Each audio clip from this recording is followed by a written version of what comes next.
What's up, everybody? Welcome back to the channel, Dishing with Des. Today we are taking a page out of the Jubilee Cookbook by Toni Tipton Martin.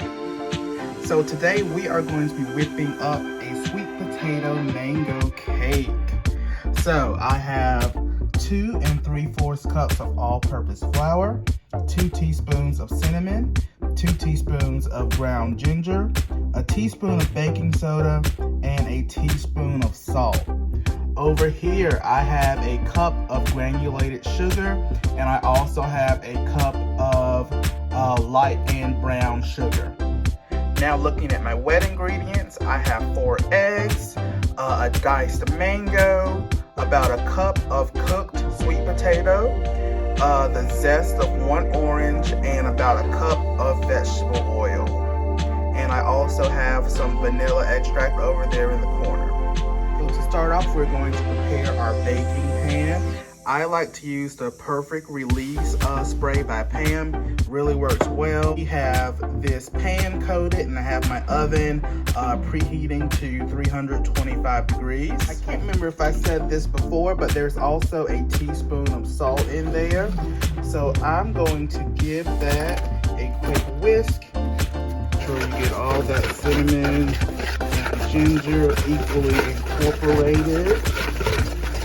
Back over to my sugar mixture. I'm going to take a cup of oil and pour that in there. I'm going to give this a quick mix so everything is equally incorporated, and then I'll show you what that looks like after.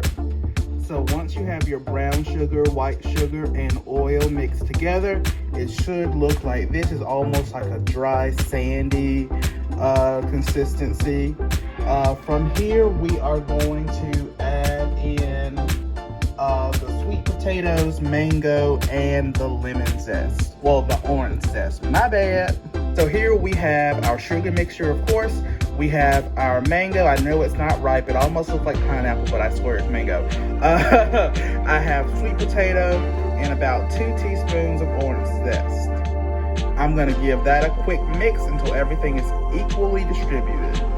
As you can see, I already have 1 egg in there. I'm going to add 1 egg at a time, mix, then go back and add the other eggs. Remember, we have 4 eggs, and make sure you bring them to room temperature. So I've added all my eggs in, mixed them in.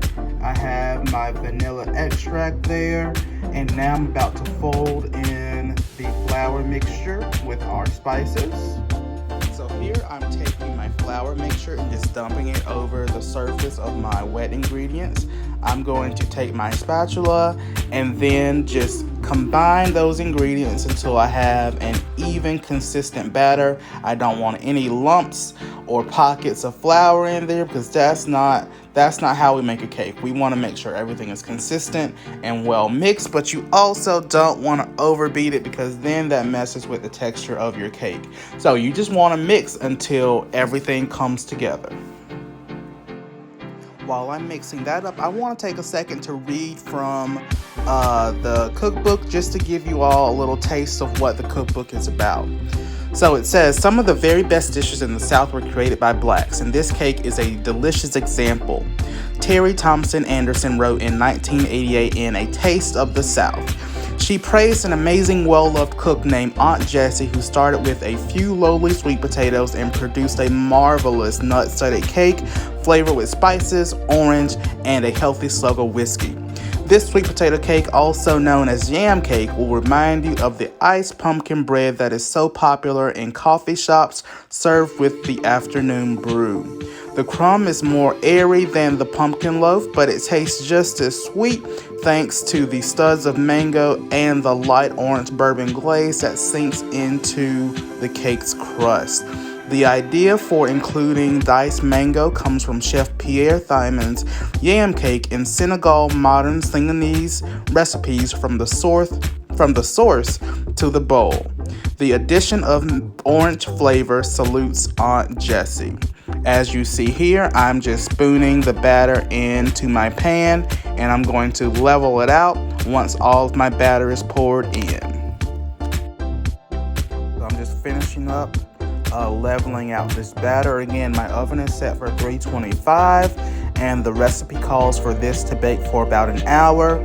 Let it rest for 10 minutes, then put the glaze on. So while the cake is baking, we can go ahead and start preparing the glaze. I have a half of an orange.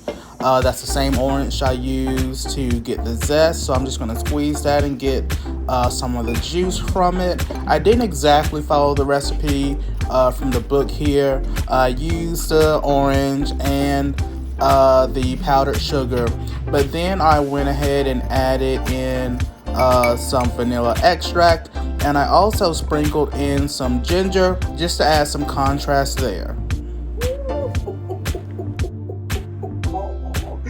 She is fresh out the oven, and baby, get into it. I am so ready to slice into this and give it a little taste, y'all. But we gotta let it cool a little bit, then we can go ahead and slap that glaze on there.